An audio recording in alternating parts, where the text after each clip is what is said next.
Democracy and economic growth and development have had a strong correlative and interactive relationship throughout history. While evidence of this relationship's existence is irrefutable, economists' and historians' opinions of its exact nature have been sharply split. Hence, the latter has been the subject of many debates and studies. Ancient beginnings and correlation.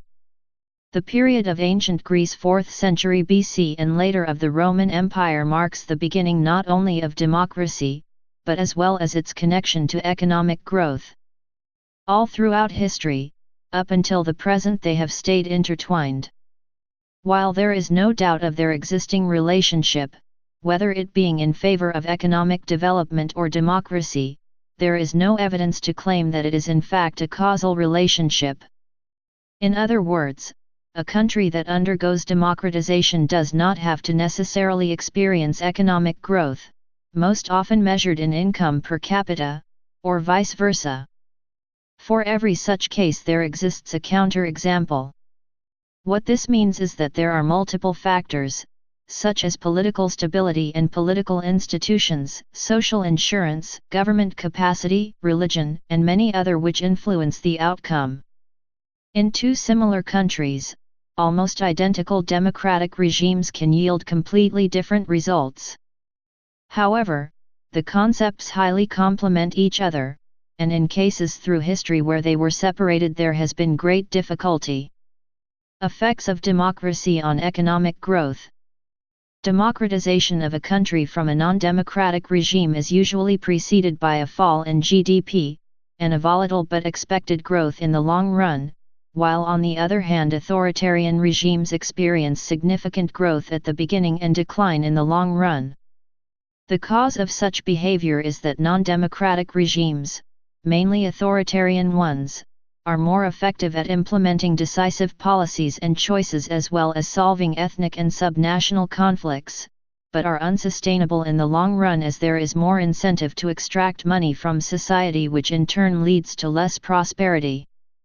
Democratic regimes revolve around institutions and policies which lay the foundations, through which principles of liberty and equality are designed and followed, thus directly or indirectly affecting firms or individuals who benefit from the directives and increase their growth, which in turn has a positive impact on economy.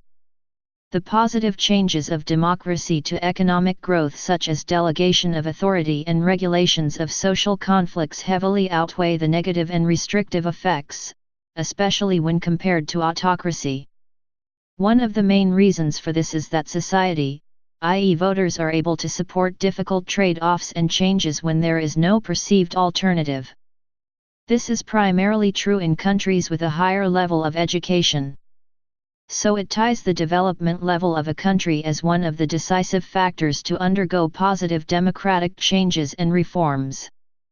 Thus, countries that embark in democratization at higher levels of education are more likely than not to continue their development under democracy. As mentioned before, all of these factors do not guarantee success. As for each such case, there is a failure. There is never a single formula for democracy. The processes in associations with peace, social stability, and rapid socio-economic development are not yet fully understood, which may be the reason for a widespread opinion and many hypotheses. A 2006 meta-analysis found that democracy has no direct effect on economic growth. However, it has strong and significant indirect effects which contribute to growth. Democracy is associated with higher human capital accumulation, lower inflation, lower political instability, and higher economic freedom. There is also some evidence that it is associated with larger governments and more restrictions on international trade. If leaving out East Asia, then during the last 45 years poor democracies have grown their economies 50% more rapidly than non-democracies. Poor democracies such as the Baltic countries, Botswana, Costa Rica, Ghana, and Senegal have grown more rapidly than non-democracies such as Angola, Syria, Uzbekistan, and Zimbabwe. Of the 80 worst financial catastrophes during the last 4 decades, only 5 were in democracies. Similarly, poor democracies are half likely as non-democracies to experience a 10% decline in GDP per capita over the course of a single year. Transitions to democracy. When another democratic regime fails, e.g. a dictatorship, under a broad variety of conditions. Some disappear in the midst of an economic crisis, while other after a long period of prosperity, some after the founding dictator dies or some as a result of defeat in foreign wars. However, observing the conditions and predicting a transition to democracy is so difficult, because the conditions only lay the groundworks for the possibility that it may occur. But it is actions of people under these conditions that shape the outcome. Many dissertations have been written on the history of different transitions, and the opinions are divided into two main categories.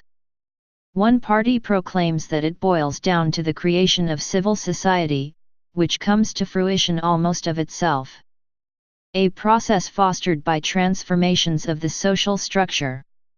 However, others proclaim that it is those that start with play the strategic game and reach a bargain under conditions taken as a datum. The literature pits sociological against strategic perspectives, yet we can say that both of them are needed for a transition, and they are not mutually exclusive. Survival of democracies. The conditions for their origins may be hard to determine, but the factors on which its survival depends are easily identifiable, and are tightly connected to economic growth, that is the level of development measured as per capita income. Another factor would be the education of the labor force. Specifically the years of schooling of an average citizen. This greatly elevates the probability that a democracy will survive. However, even though income and education are highly correlated, their impact seems to be to some extent independent, with the impact of per capita income being much stronger. Empirical patterns show that a democracy is more fragile in countries where per capita income stagnates or declines, but the causality is not clear.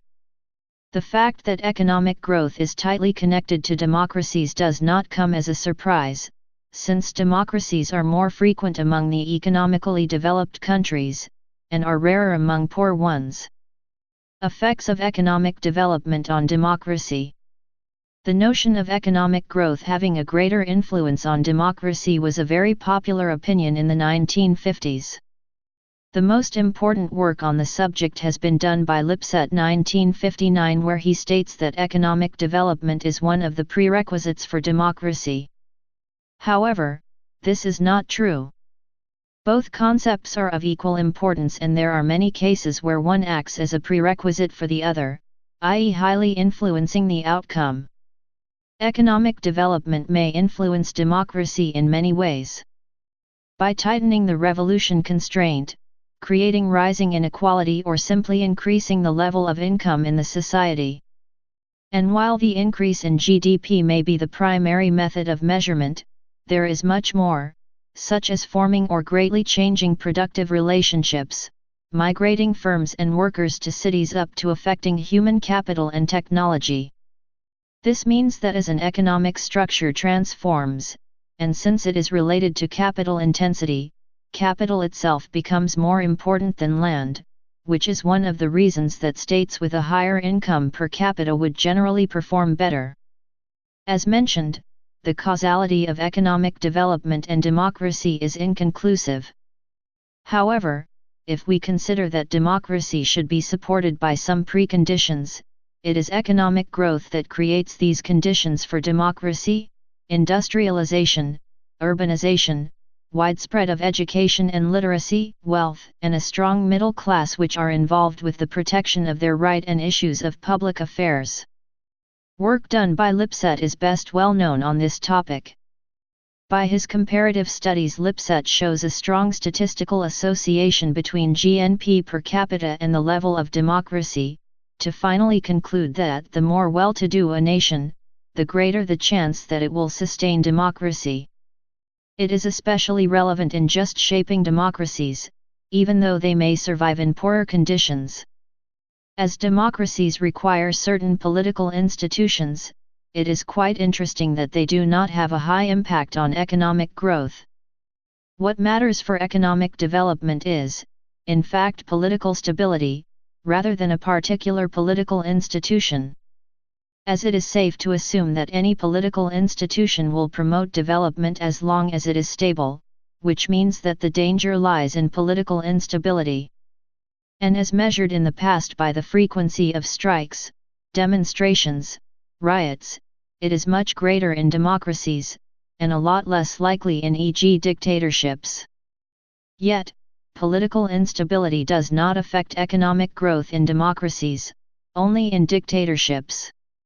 The reasons for this are not entirely clear, whether it may be due to institutional constraints or of motivations of those who govern democracies. Under dictatorships, it slows down significantly when the tenure of rulers is threatened. Similar outcomes emerge under various forms of socio-political unrest such as strikes, anti-government demonstrations, and riots. Under different regimes, political phenomena have a different meaning, and as such, it is not surprising that economic actors react differently. Under dictatorships, whenever the regime is threatened, or there are expected changes, workers or masses of people assemble to strike and protest against their opposition, that is the government, and the economy suffers. Under democracies, this is rarer, since everyone knows that the government will change from time to time, and while they know that they are able to protest in the same manner, most often than not they do not. For instance, it would be enriching to see Gerald Scully for some strong arguments on political instability and growth. Studies actually observe that democracies can somewhat affect growth. Studies have also shown that the low economic growth may increase the probability of political instability. In fact, democracies have a negative but weak impact on growth. But we can't miss addressing that major instability on involving dramatical political changes can be harmful for economic growth. Political stability and economic growth Case studies. There is a lot of empirical data that supports the relationship of democracy and economic development. Although with the passage of time it being more sophisticated and consistent. The first showings in ancient Greece in the city of Athens show a highly positive correlation with respect to economic growth and democracy. With the introduction of markets, specialization, and reforms like having trial by jury, civil liberties as well as free speech, they were able to sustain a self-sufficient city at the public expense. The first document describing such a structure was written by Xenophon. Romans, being the successors of the Greeks, enjoyed an even greater boom to their economy. Granted, a lot of their success was due to their unbeatable production of iron as well as the development of trade routes, i.e. Pax Romana. They ruled with a mixture of kingship, aristocracy, and democracy. Despite their accomplishments from the reformed political structure, the need to invest in the military to keep their growing competition at bay, by producing less and less valuable coins, ultimately led to their collapse, recessing back to the countryside and barter system.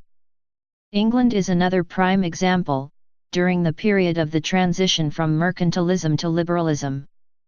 The introduction of international trade shows the requirement of the needed change in political institutions and policies for further development.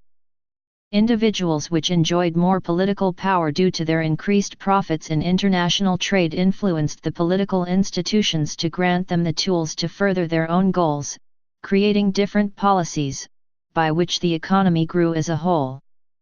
Further ahead, after World War II, over 100 nations undergone the transition of political and economic development. In the past 2 decades, democratic revolution has been sweeping the whole world. There are 117 out of 191 independent states that declare themselves as democratic. Even so, while cases like Brazil, India, and Mauritius have had several important economic achievements at their late democratic period, it is not safe to imply that these countries are exemplary. Although they have performed better than expected, many more changes lie in the future, while cases like Tunisia and Libya have had a much better period before their transition to a democratic regime. Reasons being their culture, history, and many others. There are several, once very impoverished countries that have experienced significant and rapid economic growth without democratic institutions. Some examples of their respective per capita GDPs are: Chile, $12,700, Hong Kong, $25,200, Taiwan, $12,000, Singapore, $28,000, and South Korea, $13,600. To the extent that political democracy exists in these countries today, it has only recently emerged. What they have in common, being backward countries in the past, is that they all have relatively free markets. We could say that they are economically free, meaning they have little to no protectionism, i.e. tariff and quotas on imports, except for South Korea. This allows them to relieve the citizens of the burden in the form of taxation and economic regulation, and this is one of the reasons of their growth. Another characteristic common between them and vital, is that they have secure property rights and the rule of law. A different case can be shown with India, where economic prosperity was jeopardized due to people forming interest groups and losing their political freedom. This compromises the free market institutions which are essential to economic growth. A similar case can be said about Africa north of the Sahara. Please subscribe and thanks for watching.